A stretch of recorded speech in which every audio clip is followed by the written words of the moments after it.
Despite how Landman Season 2 frames the chaos surrounding M-Tex, the company probably isn't actually heading toward financial ruin, at least not in the way the show wants us to fear. The panic, the desperate tone, and the constant talk of collapse make it feel like M-Tex is on the brink of total destruction. But when you step back and look at what's really happening, the situation is far more complicated and far less terminal. The biggest reason M-Tex isn't doomed is simple. Companies this large don't fall apart overnight. Even with bad decisions, lawsuits, and operational setbacks, corporations like M-Tex are built to absorb shock. They have layers of insurance, legal protection, diversified assets, and financial buffers designed for exactly this kind of turbulence. Season 2 treats every crisis like an extinction-level event, but realistically, most of these problems would trigger restructuring, not annihilation. Gallino's involvement alone suggests survival, not collapse. He isn't injecting money into a sinking ship out of charity. Investors like Gallino specialize in distressed assets, not dead ones. The fact that he's willing to commit capital indicates that M-Tex still has value, valuable leases, infrastructure, and long-term revenue potential. If the company were truly unsalvageable, Gallino wouldn't be circling it at all.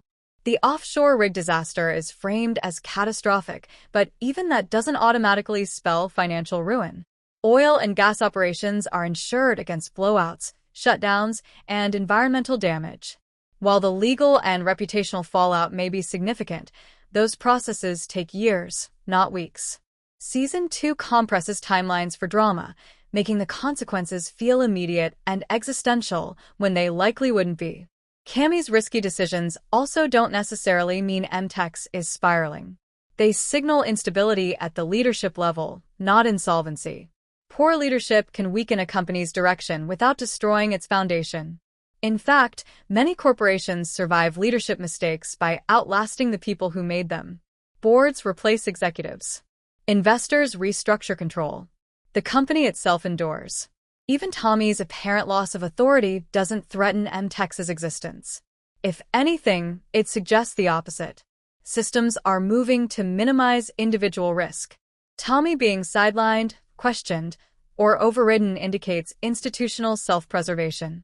When a company is truly collapsing, power consolidates desperately.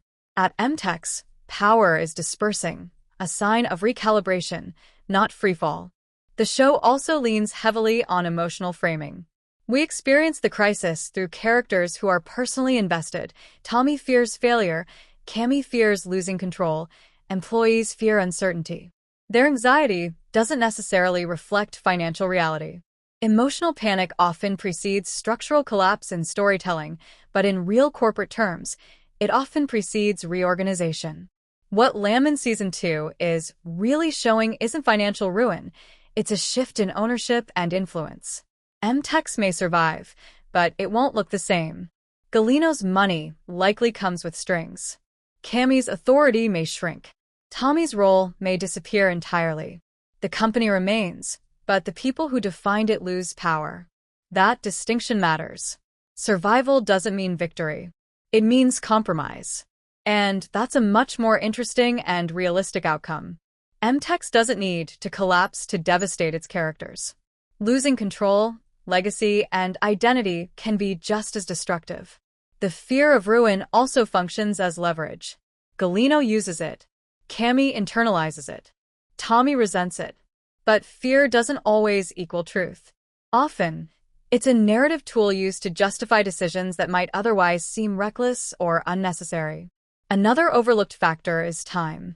Season 2 operates in compressed crisis mode, but financial consequences unfold slowly. Lawsuits drag on. Insurance claims stall. Negotiations stretch.